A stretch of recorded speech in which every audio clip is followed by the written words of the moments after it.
Texas میں جیت حاصل کی ہے، جبکہ ڈیموکریٹک امیدوار کملا ہیرس نے Virginia, New Mexico, California, Oregon, Washington, New Hampshire, Illinois, Maryland, New Jersey, Connecticut, Massachusetts, Vermont اور مینے اور کولمبیا میں کامیابی سمیٹ لی ہے۔ آپ کو بتائیں امریکی صدارتی الیکشن 42 ریاستوں کے نتائج آ گئے۔ ڈونلڈ ٹرمپ کو اب تک 232 جبکہ کملا ہیرس کو 216 الیکٹورل ووٹ مل چکے ہیں۔ ڈونلڈ ٹرمپ کو صدر بننے کے لیے مزید 38 الیکٹورل ووٹ درکار ہیں۔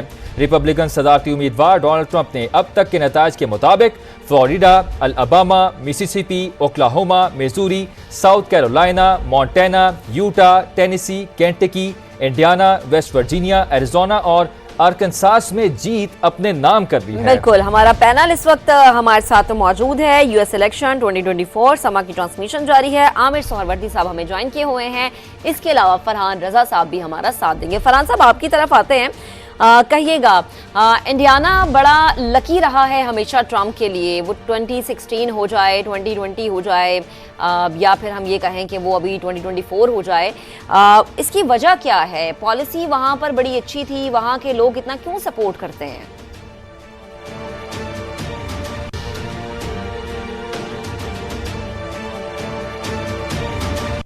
جو ہے یہ مڈ ویسٹ ہے، اور مڈ ویسٹ ٹریڈیشنلی جو ہے ایک تو ٹریڈیشنلی ریپبلکن ریاستیں ہیں زیادہ تر، یہ تو یہ ایکسپیکٹڈ تھا۔ اس میں جہاں رہتا ہوں بلومنگٹن، وہ ایک بلو ڈاٹ ہے، وہاں پہ چانسز ہوتے ہیں کچھ ووٹ پڑ جاتے ہیں ڈیموکریٹس کو، لیکن اوور آل انڈیانا میں ووٹس انہی کے ہوتے ہیں۔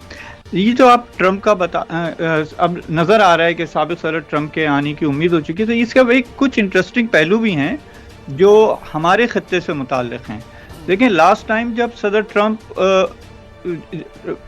صدر تھے تو اس وقت پاکستان کو لنک کیا جاتا تھا ایف پاک سے، افغانستان پاکستان سے، اور پاکستان کو اس کے نظر سے دیکھا جاتا تھا۔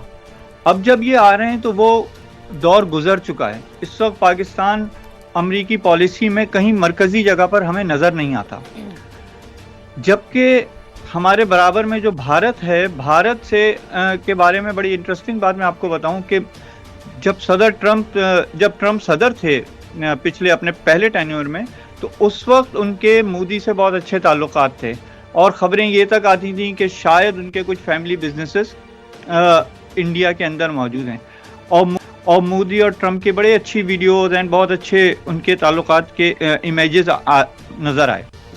تو یہ جو اس وقت ٹرمپ کا آنا ہے اس ہمارے خطے میں اسپیشلی بہت امپورٹنٹ ہے۔ اچھا، بائیڈن جو ہیں جب انہوں نے وڈرال کر لیا تو انہوں نے تو پاکستان کی طرف پوری توجہ دینا ان لوگوں نے کم کر دی۔ ایک ان کا اصولی دائرہ کار ہے، اس کے اندر رہ کے بات کی کہ جمہوریت ہو، انسانی حقوق کے اوپر بات کی، میڈیا کی آزادی پہ کی۔ آپ دیکھیں پاکستان کو کتنی دفعہ آئی ایم ایف سے مدد چاہیے تھی، امریکہ نے کبھی آگے بڑھ کے جیسے ماضی میں کچھ نہ کچھ رعایت کرا دیتا تھا، وہ اس نے نہیں کرائی۔ اب جب ٹرمپ آ رہے ہیں تو کیا پاکستان دوبارہ اپنی کوئی پوزیشن بنا سکے گا؟ جیسے شہری رحمان صاحب آپ کے پروگرام میں کہہ کے گئیں کہ اس وقت تو ان کے لیے پریڈکٹ کرنا مشکل ہے، لیکن ہمیں اسپیشلی ہمارے پالیسی میکرز کو اب اپنی پالیسیز کو دوبارہ دیکھنا پڑے گا، کیونکہ ٹرمپ جب بات کرتے ہیں، جب کسی چیز پہ سوچتے ہیں تو ایک موقف لے کے، ایک اسٹینڈ لے کر بات کرتے ہیں۔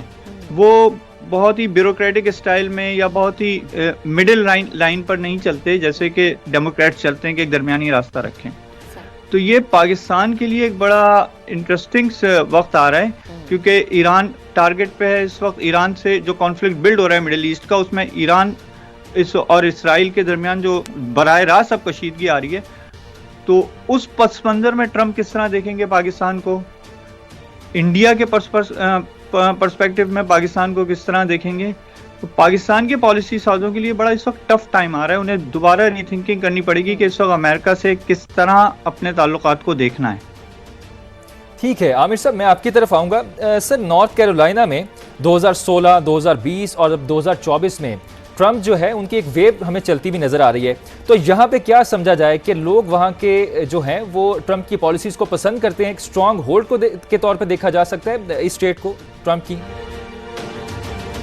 جی تقریباً ایسا ہی ہوتا ہے۔ امریکہ میں میجورٹی الیکشن پہلے سے ہی ڈیسائیڈڈ ہوتا ہے،